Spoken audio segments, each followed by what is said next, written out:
সিলেট থেকে সরাসরি যোগ দিচ্ছেন আজহারউদ্দিন শিমুল। শিমুল, এমন ঘটনায় কি বলছেন পাম মালিকরা বা গ্রাহকদের জন্য কি থাকছে আগামীতে?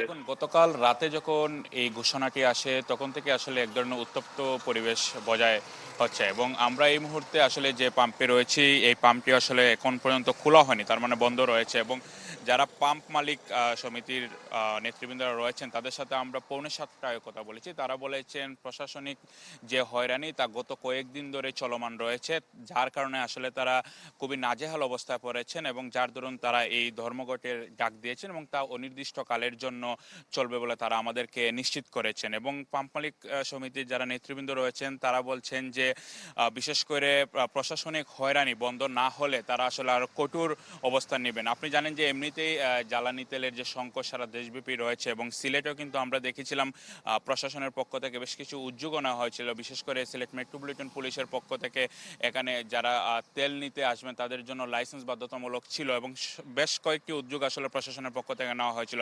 তবে পাম্প মালিকরা অভিযোগ করছেন যে প্রশাসন কয়েকদিন পরপরই আসলে তাদের যে পাম্পগুলো রয়েছে সেগুলোতে অভিযান চালাচ্ছেন, এই অভিযানকে তারা আসলে হয়রানিমূলক বলছেন। আসলে এই ধর্মঘটের ফলে স্বাভাবিকভাবে প্রভাব পড়েছে যারা চালকরা রয়েছেন এবং যারা ভোক্তা পর্যায়ে গ্রাহক রয়েছেন।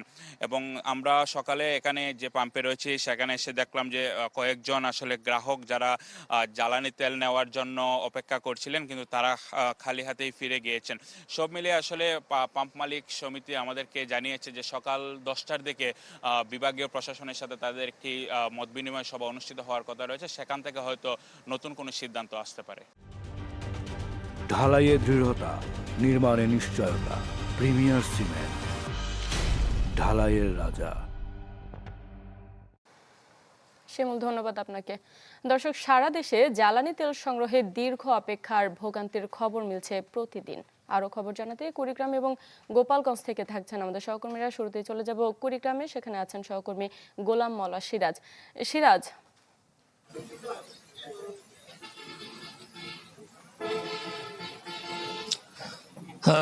শারমিন, আমি আছি কুড়িগ্রামের নাগেশ্বরী উপজেলার আলেপের তেপতিতে। এখানে আমি শুরুতে একটু দেখাতে চাই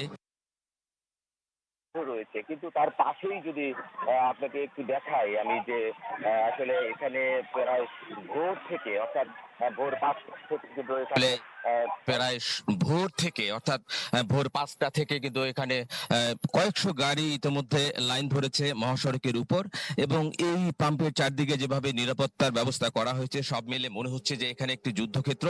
এখানে লোকজন ব্যবস্থাও করা হয়েছে এবং আমরা প্রাণ মালিকদের সঙ্গে কথা বলেছিলাম, তারা যেটা বলছে যে সকাল 9টা নাগাদ তারা তেল বিতরণ করবে। ট্যাগ অফিসার যিনি রয়েছেন তিনি আসবেন এবং তারা তেল বিতরণ করবে।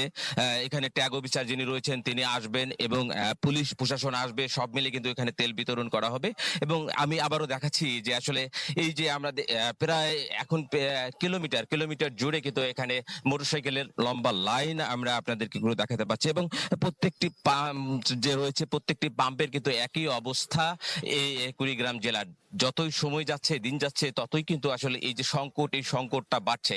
এখানে আমরা দুই একজন মোটরসাইকেল চালকের সঙ্গে কথা বলেছিলাম, তারা যেটা বলেছে যে ভোর 5টায় তারা এসে লাইনের সামনে দাঁড়িয়েছে যাতে তেলটি পায়। কারণ আমরা প্রায় যে অভিযোগটা শুনি যে আসলে তেল দেওয়া শুরুর পরপরই যেহেতু প্রায় কয়েকশো গাড়ি এসে জমা হয়, তারা 2 ঘন্টা থেকে 4 ঘন্টা 5 ঘন্টা অপেক্ষা করেও অনেকে কিন্তু তেল সংগ্রহ করতে পারছেন না, যে কারণে তারা একেবারে ভোরবেলা উঠেই কিন্তু যাতে আগাভাগা তেল সংগ্রহ করা যায় সে কারণে তারা লাইনে এসে দাঁড়িয়েছেন।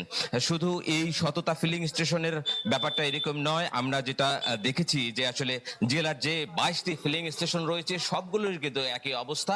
প্রত্যেকটি ফিলিং স্টেশন কিন্তু 1 দিন 2 দিন 3 দিন পর পরে তেল সংগ্রহ করছে। শারমিন। সিরাজ, ধন্যবাদ আপনাকে। দর্শক, এবার গোপালগঞ্জের খবর জানাতে যোগ দিচ্ছেন বাদল সাহা। বাদল, প্রায় গত 1 মাস ধরে জ্বালানি তেলের সংকট, গোপালগঞ্জের চিত্রটি জানাবেন। যেমন আমাদের কুড়িগ্রাম প্রতিনিধি বলছিলেন, ঠিক একই চিত্র কিন্তু গোপালগঞ্জে গত প্রায় 1 মাস ধরে কিন্তু গোপালগঞ্জে যে তীব্র তেলের সংকট দেখা দিচ্ছে, এবং এই তীব্র তেলের সংকটের কারণে কিন্তু গোপালগঞ্জের অধিকাংশ পাম্প কিন্তু বন্ধ থাকে। আমি রয়েছি গোপালগঞ্জ পৌরসভার মধ্যে মিতা ফিলিং স্টেশনে আমি দাঁড়িয়ে রয়েছি। এখানে কিন্তু ভোর 5টা থেকে কিন্তু যারা বিশেষ করে মোটর সাইকেল এবং গাড়ি চালিয়ে থাকেন তারা কিন্তু এখানে ভিড় করেছেন, যাতে একটু আগে ভাগেই আসলে তেল সংগ্রহ করা যায়। তবে তারা কিন্তু এখানে দাঁড়িয়ে যে যখন এসেছেন, কিন্তু পাম্প কর্তৃপক্ষ কিন্তু বলেছেন যে এখান থেকে সকাল 9টায় কিন্তু তেল যেটি রয়েছে সেটি বিতরণ করা হবে। ফলে কিন্তু দীর্ঘ লাইন পড়েছে এখানে। যেটি দেখছেন যে এই যে তেলের যে পাম্পটি, সেখান ছাড়িয়ে কিন্তু মহাসড়ক যেটি রয়েছে ঢাকা খুলনা মহাসড়ক, সেখান পর্যন্ত কিন্তু এই মোটরসাইকেলের দীর্ঘ লাইন পড়েছে। আর আমি জেলা প্রশাসনের সাথে কথা বলেছি। জেলা প্রশাসন আমাদেরকে জানিয়েছেন যে গোপালগঞ্জের 21টি পাম্পে ট্যাগ অফিসার নিয়োগ করা হয়েছে, যাতে আপনার হচ্ছে যে তেলের যে মজুত এবং যে বিপণন সেটি যাতে সঠিকভাবে হয় সেই বিষয়টি তারা দেখভাল করবেন। তবে যে ফুয়েল কার্ডের যে বিষয়টি রয়েছে, সেই ফুয়েল কার্ডটি কিন্তু এখনও গোপালগঞ্জে বিতরণ করা হয়নি। ফলে কিন্তু যারা আসলে কৃষিকাজ করে থাকেন তারা আসলে কিভাবে ডিজেল পাবেন সেই বিষয়টি নিয়ে কিন্তু কৃষকরা চিন্তায় রয়েছে। তবে কৃষকরা বলছেন যে যদি এই ডিজেলের যদি মজুত বাড়ানো না হয় এবং তারা যদি না পান, তাহলে আগামী যে মৌসুম রয়েছে এই মৌসুমে কৃষিকাজ কিন্তু ব্যাহত হবে বলে কিন্তু তারা ধারণা করছেন। সব মিলে কিন্তু গোপালগঞ্জে যে জ্বালানি তেলের তীব্র সংকট রয়েছে। এই ছিল আমার কাছে গোপালগঞ্জের জ্বালানি তেলের সংকটের সবশেষ খবর। শারমিন। বাদল, ধন্যবাদ আপনাকে। দর্শক, এবার ব্রাহ্মণবাড়িয়া থেকে যোগ দিচ্ছেন প্রকাশ দাস। প্রকাশ, আমরা কুড়িগ্রাম গোপালগঞ্জ থেকে জানছিলাম, আপনার সেখানের অবস্থা কি দেখছেন?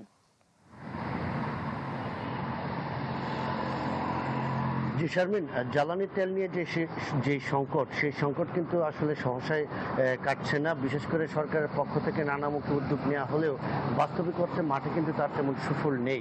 তেল সংকটের কারণে কিন্তু আমরা ব্রাহ্মণবাড়িয়ার যে 18টি পেট্রোল পাম্প রয়েছে তার বেশিরভাগ পেট্রোল পাম্পই কিন্তু আমরা বন্ধ থাকতে দেখছি, এবং যে কয়টিতে তেল পাওয়া যাচ্ছে সেখানে কিন্তু গ্রাহকদের দীর্ঘ সারি হওয়ার কারণে এবং অতিরিক্ত চাপের কারণে কিন্তু সেখানে দ্রুত তেল ফুরিয়ে যাচ্ছে, যে কারণে কিন্তু যে সংকট রয়েছে সেটি কিন্তু থেকেই যাচ্ছে। তো আমি এখন যে পেট্রোল পাম্পটিতে দাঁড়িয়েছি, এটা হচ্ছে ব্রাহ্মণবাড়িয়া শহরতলির messrs Zillur Rahman petrol pump. এখানে কিন্তু ঈদের পর থেকে অকটেন এবং পেট্রোলের সরবরাহ নেই, এবং 2 দিন আগে কিন্তু ডিজেলের সরবরাহ শেষ হয়েছে, যে কারণে কিন্তু এই পেট্রোল কার্যক্রম এখন পুরোপুরিভাবে বন্ধ রয়েছে। এবং এর পাশের আরও 2টি পেট্রোল পাম্পের চিত্র কিন্তু একই। তো এতে করে যে সমস্যাটি তৈরি হচ্ছে যে যেখানে তেল থাকছে সেখানে কিন্তু গ্রাহকদের অতিরিক্ত চাপ বৃদ্ধি পাচ্ছে, সেখানে দীর্ঘ সারি হচ্ছে, যে কারণে তেল কিন্তু তারা যতটুকু পাচ্ছেন তা কিন্তু খুব দ্রুত সময়ের মধ্যে ফুরিয়ে যাওয়ার কারণে যে সংকট, সেই সংকটটা কিন্তু থেকে যাচ্ছে। তো আমরা পেট্রোল পাম্প মালিক কর্তৃপক্ষের সাথে কথা বলেছিলাম। তারা যেটি বলছেন যে আসলে